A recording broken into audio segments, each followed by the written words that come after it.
Papua news नेटवर्कमध्ये सर्वांचे स्वागत आहे. मुंडीपार अँब्युलन्सला लागली आग, ऑक्सिजन सिलेंडरचा भीषण स्फोट, संपूर्ण परिसर हादरला. सुदैवाने कोणतीच जीवितहानी नाही. गोंदियावरून दुरुस्तीसाठी आणलेली पीएससी अँब्युलन्स वर्कशॉपमध्ये पेटली आग. तेढा मार्गावरील मांडोदेवी वर्कशॉप येथे गुरुवारी दुपारी एक भीषण अपघाताची घटना घडली. प्राथमिक आरोग्य केंद्राची पीएससी अँब्युलन्स दुरुस्तीसाठी आणण्यात आली असता अचानक आग लागून ती काही क्षणात जळून खाक झाली. दरम्यान अँब्युलन्समध्ये ठेवलेले ऑक्सिजन सिलेंडर स्फोट झाल्याने मोठा आवाज होत संपूर्ण मुंडीपार परिसर हादरून गेला.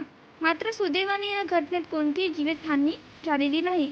मिळालेल्या माहितीनुसार सदर अँब्युलन्स काही दिवसांपूर्वी बिघाड झाल्याने गोंदिया येथून रोजंदवारे मुंडीपार येथील मांडोदेवी वर्कशॉपमध्ये आणण्यात आली होती.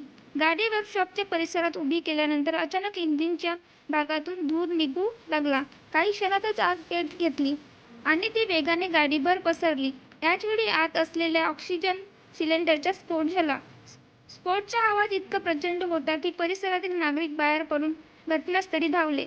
लगेचच मुंडीपार पोलीस व अग्निशमन दल घटनास्थळी दाखल झाले आणि आगीवर नियंत्रण मिळविले. अँब्युलन्स पूर्णपणे जळून खाक झाली असून आर्थिक नुकसान मोठ्या प्रमाणावर आले आहे.